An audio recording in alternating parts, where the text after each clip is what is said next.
मनोहर बाबू किसी ख्याल में खोए हुए थे और बाथरूम को साफ कर रहे थे। उन्होंने देखा नहीं कि सफाई करते करते कुछ पानी बरामदे तक चला गया था। न जाने उनके दिमाग में कौन सा डर समाया था जो हर समय कुछ सोचते या दोहराते रहते थे कि कोई तो है जो मुझे मारना चाहता है, पर कौन? ये गुत्थी सुलझ नहीं रही थी और वो हमेशा खोए खोए रहते थे। हर कोई यही कहता था कि लगता है बुढ़ापा आ गया है, इसीलिए ये बहकी बहकी बातें करते रहते हैं। अचानक से बाबूजी कहाँ खोए हैं? आपकी इतनी हिम्मत! तड़ाक! अभी जो मेरा बेटा फिसल कर गिर जाता और उसके सर पर चोट लग जाती तो सोचिए उसके सर से कितना खून बहता, मेरे कलेजे के टुकड़े को कितना दर्द होता। इसका अंदाजा भी है आपको? इसके एक बूंद खून की कीमत आपकी जान से भी ज्यादा है। ये बात आप समझते हैं ही कि नहीं? मैं ही मूर्ख थी जो आप जैसे बेकार भिखारी और जाहिल बूढ़े आदमी को अपने घर ले आई। इससे अच्छा होता कि आपको सड़क के किनारे कहीं छोड़ आती तो मेरी सरदर्दी थोड़ी कम हो जाती। कम से कम आपकी मौजूदगी से मेरे बच्चे की जान पर तो नहीं बनाती। एक जोर का तमाचा मनोहर बाबू की गाल पर जड़ते हुए संजना ने उनसे कहा। बेचारे मनोहर बाबू अपने गाल को सहलाते हुए बोले, बहू मैं तो बस इतना सोच रहा था कि मेरा डर सच में सपना है या कोई है जो मुझे नींद में मारने की कोशिश करता है। और फिर अभी मैंने ऐसी क्या गलती कर दी जो तुमने मुझ पर आज हाथ उठा दिया? संजना बोली, बेवकूफ बुढ़े, पूरे दिन ही बात करते करते थकते नहीं हो? और ये किस तरह से बाथरूम साफ किया कि पूरा बरामदा पानी पानी हो गया? दिख रहा है अभी मेरा रोहन बेटा जहाँ पैर रखने वाला था तुमने वहां पानी गिरा रखा है। गलती से उसका पैर पड़ता और उसका सर अगर चौखट से या कहीं और जाकर टकराता तो क्या उसे चोट नहीं लगती? अरे अगर मरना है तो बाहर जाकर मरो, क्यों मुझसे अपनी मौत मांग रहे हो? मैं तो आपके मुंह तक नहीं लगना चाहती। आपके बेटे को ही पड़ी थी कि मेरा बाप वहां अकेले कैसे रहेगा और मेरे सर पर लाकर आपको रख दिया। आखिर आपका ध्यान कहाँ रहता है? मनोहर बाबू अपने 14 साल के पोते रोहन के सामने लज्जित बस सर झुकाए खड़े थे। रोहन चुपचाप वहां से चला गया तो मनोहर बाबू बोले, पता नहीं बहू, 2-4 दिन से मैं सो नहीं पा रहा हूँ। मैंने कहा था तुमसे कि नींद की दवाई मुझे दिन में मत दिया करो, क्योंकि जब भी मेरी आंख लगती है कोई आकर मेरा गला दबाने की कोशिश करता है। बड़ी मुश्किल से जान छुड़ाता हूँ। पता नहीं ये सच है कि मेरा सपना? कहते वक्त मनोहर बाबू के चेहरे पर डर साफ साफ दिख रहा था। संजना इधर उधर की देखी और बोली, ये सब आपके मन का वहम है और आपको मारकर किसे फायदा होने वाला है?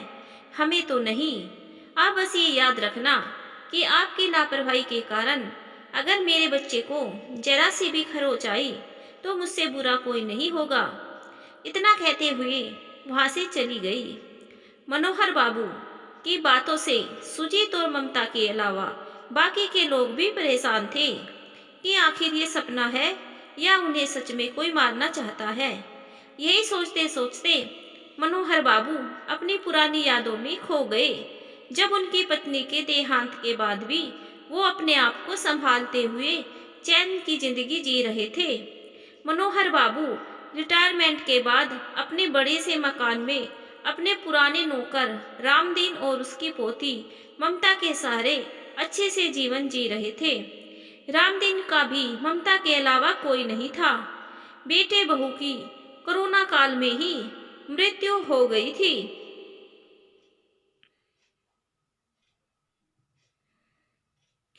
तो दोनों परिवार एक दूसरे का सहारा थे और किसी चीज की कोई कमी नहीं थी।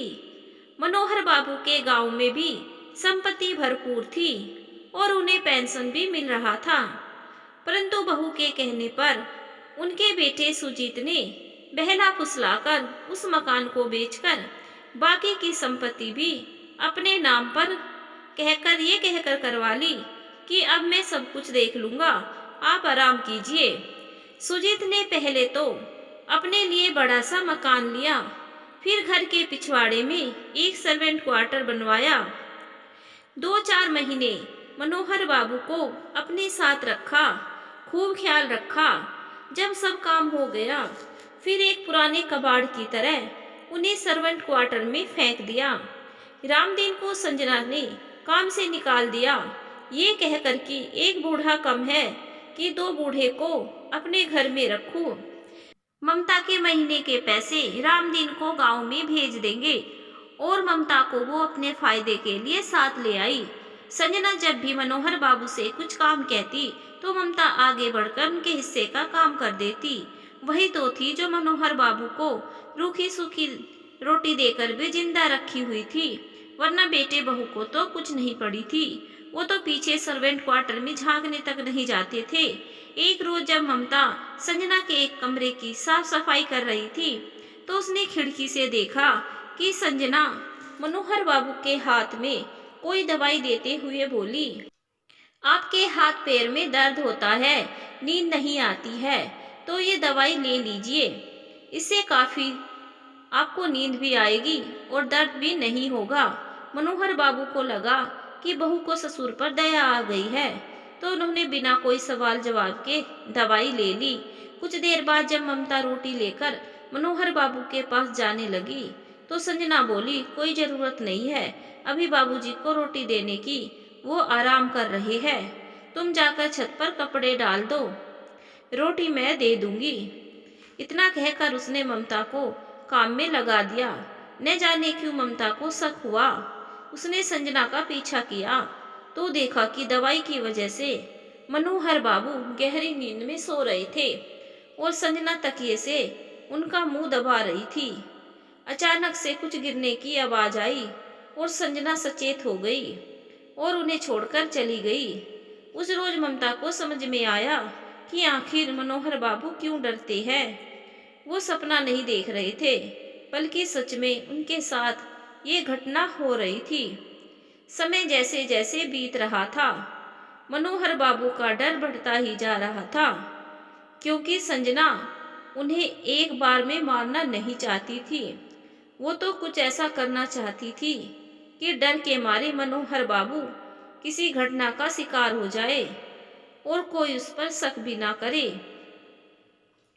अचानक से ममता की आवाज ने मनोहर बाबू हकीकत से रूबरू करवाया। दादाजी दादाजी, बेहतर होगा आप अपने गांव चले जाए या फिर मेरे दादाजी की झोपड़ी में रहिए, क्योंकि ये जगह आपके लिए सही नहीं है। आपका डर सपना नहीं है, इसके पीछे इससे आगे की वो कुछ कह पाती। संजना ने ममता का हाथ पकड़ा और कहा, ये तुम क्या कर रही हो? क्या तुम मेरे ससुर को मेरे खिलाफ भड़का रही हो? निकलो मेरे घर से, तुम्हारे जैसी नौकरानी हजारों मिल जाएगी मुझे। अब तुम मेरे घर में एक पल नहीं रुकोगी। इतना कहते हुए संजना ने ममता को धक्के मारकर घर से बाहर निकाल दिया। ममता वहां से जा रही थी तो उसकी आंखें मनोहर बाबू पर टिकी थी और आंखों ही आंखों में उसने मनोहर बाबू को सच्चाई बताने की कोशिश की। वक्त बीता, धीरे धीरे मनोहर बाबू की हालत बद से बदतर होती चली गई। अब वे पीछे के सर्वेंट क्वार्टर में पड़े रहते थे। कोई उन्हें देखने तक नहीं आता था, क्योंकि अब वो घर का कोई काम जो नहीं करते थे, इसलिए उन्हें समय पर खाना भी नहीं मिलता था। एक रात अमावस की रात थी। आधी रात को अचानक से 72 साल के मनोहर बाबू पलंग से गिर पड़े। बुढ़ापे का मारा शरीर, पैर की हड्डी चटक गई। भयंकर दर्द से वो झटपटा रहे थे। रात भर बेटा सुजीत, सुजीत बहू संजना और बहू बुलाते रहे, पर कोई नहीं आया। कड़ाके की ठंड में वो लोग अपना दरवाजा शाम ढले ही बंद कर लेते और रजाई में खुद को सहेज के रखते थे, पर कभी भी बूढ़े बाप का हाल चाल नहीं जानने आते थे कि आखिर वो ठंड में कैसे जी रहा है। पूरी रात सलीम पर टंगी लाश की तरह फर्श पर बेचारे पड़े रहे। अगली सुबह सुजीत ने कहा, पता नहीं पापा को कब क्या हो जाए। ऐसा करो, 2-4 ब्लैंक चेक पर और सादे कागज पर उनकी दस्तखत लेकर रखो। कौन जानता है हम उधर रहे और वे गुड बाय बोल दे। मुस्कुराती हुई संजना जब मनोहर बाबू के लिए खाना लेकर गई और उन्हें फर्श पर पड़ा हुआ अच्छी तो बहुत नाराज हुई और बोली, पापा जी आपको भी रात भर चैन नहीं पड़ता, बेकार में गिरे पड़े हैं, हमारा सुख आपसे देखा नहीं जाता। मनोहर बाबू बोले, बहू नाराज मत हो, पहले दस्त लगने के कारण बार बार बाथरूम जाना पड़ा और मेरा बाथरूम कमरे के अंदर तो नहीं है, नहीं बाहर खुले में है, इसलिए मैं कह रहा था कि मुझे घर के अंदर ही रहने दो, पर तुम लोगों ने तो मुझे अपने आप से अलग ही कर दिया। बार बार बाथरूम जाने की वजह से रात में संतुलन बिगड़ गया और मेरी ये हालत हो गई। संजना चिल्लाकर सुजीत को आवाज लगाई, अजी सुनते हैं, जल्दी नीचे आपके पिताजी ने नया कांड कर रखा है, ये हमें चैन से जीने नहीं देंगे, कुछ ना कुछ तो नया काम देंगे ही। सुजीत हड़बड़ाकर नीचे आया और बोला, क्या बात है, आज बड़े सवेरे लाउड स्पीकर बजने लगा, अब क्या कर दिया इन्होंने। संजना बोली, देखिए इस वक्त मैं मजाक के मूड में बिल्कुल नहीं हूँ, आपके पिताजी की लापरवाही बढ़ती ही जा रही है, पहले मेरे बेटे का टांग तोड़ना चाहते थे, आज देखो अपनी करनी का फल मिला और पलंग से नीचे गिर पड़े, शायद पैर की हड्डी टूटी है, अब बताओ क्या करना है। मनोहर बाबू दर्द से करहा रहे थे, बेटा बहुत दर्द हो रहा है, रात भर तड़पता रहा, तुम दोनों न जाने कैसे सोते हो, जो अपने पिता की आवाज भी नहीं सुन पाते हो, पहले मुझे डॉक्टर के पास ले चलो, ममता रहती थी तो कम से कम रात में मुझे अपनी दवा पिला देती थी, तुम लोगों ने उसे भी निकाल दिया, अब मैं किसके सहारे रहूंगा। संजना बोली, खबरदार जो उस नमक हराम का नाम लिया तो। सुजीत ने अपनी कार निकाली और उन्हें अस्पताल ले गया, डॉक्टर ने पैर पे पक्का प्लास्टर चढ़ा दिया, 3 दिन बाद छुट्टी दे दी और 1 महीने के कंप्लीट बेड रेस्ट की हिदायत दी। घर पर रोजाना नित्यक्रम में परेशानी होने लगी। सुजीत सुबह ड्यूटी पर जाने के बाद देर रात वापस लौटता, संजना दिन भर बड़बड़ाती और मनोहर बाबू को कोसती रहती, कम रेट पर उनके रोजमर्रा का काम करने के लिए भी कोई आदमी नहीं मिल रहा था। बेचारे मनोहर बाबू रामदीन और ममता को हर समय याद करते थे, वही दोनों तो थे जो दर्द में सहारा देते थे। बिस्तर पर पड़े पड़े मनोहर बाबू के पीठ में बैग सोल हो गया, दवाई भी असर नहीं करती थी, दर्द के मारे वो मछली की तरह तड़पते रहते, पर कोई झांकने तक नहीं आता। अब तो कमरे में भी बदबू फैलने लगी थी। एक दिन सुजीत आया और कहने लगा, पिताजी आजकल आप बच्चों की तरह हरकतें करने लगे हैं, पूरा बेड गंदा कर देते हैं, आखिर इस गंदगी को कौन साफ करेगा। मनोहर बाबू बोले, बेटा पहले दस्त बार बार हो रहे थे, अब तो पैर में प्लास्टर है, अब तो मैं उठ भी नहीं पा रहा हूँ, तुम ही बताओ मैं क्या करूँ। कितनी बार कहा तुमसे रामदीन या ममता को बुला दो, पर बहू तो मेरी एक बात भी नहीं सुनती है। अचानक से संजना वहाँ आई और बोली, जब से पैर टूटा है बार बार बाथरूम जाने की आदत बना ली है, बहुत परेशान हो गई हूँ मैं, और एक बार अगर ममता का नाम लिया तो पानी मिलना भी दुर्लभ हो जाएगा। जैसे तैसे कान में तेल डालकर मनोहर बाबू चुपचाप पड़े रहते, किसी को कुछ नहीं कहते। अब तो पोता भी बातचीत नहीं करता था, उन्हें देखते ही मुंह घुमा लेता था। आखिर मनोहर बाबू को एक दिन बोलना ही पड़ा। उन्होंने बेटे से कहा, बेटा सुजीत एक बात बोलूं, तुमसे आखिरी बार हाथ जोड़कर विनती कर रहा हूँ, मुझे किसी वृद्धाश्रम के गेट तक छोड़ दो ताकि मैं शांति से मर सकूं। तुमने मुझसे मेरा सब कुछ ले लिया, या फिर कहो कि मैंने तुम्हें दे दिया, ये सोचकर कि तुम मेरे इकलौते बेटे हो, आखिरी सहारा हो, बुढ़ापा तुम्हारे साथ राजी खुशी काट लूंगा, पर ये ना हो सका तो अब मुझे चैन से मरने तो दो। सुजीत गुस्से में बोला, कल क्यों आज क्यों नहीं, चलिए आज ही मैं आपको वृद्धाश्रम के गेट तक छोड़ आता हूँ। सुजीत का इतना कहना और संजना फटाफट उनका सामान एक बैग में रखी और बोली, हाँ हाँ, और दवाई पैसों के साथ छोड़ना, ताकि किसी को ये ना कहे कि बेटे ने कुछ नहीं किया।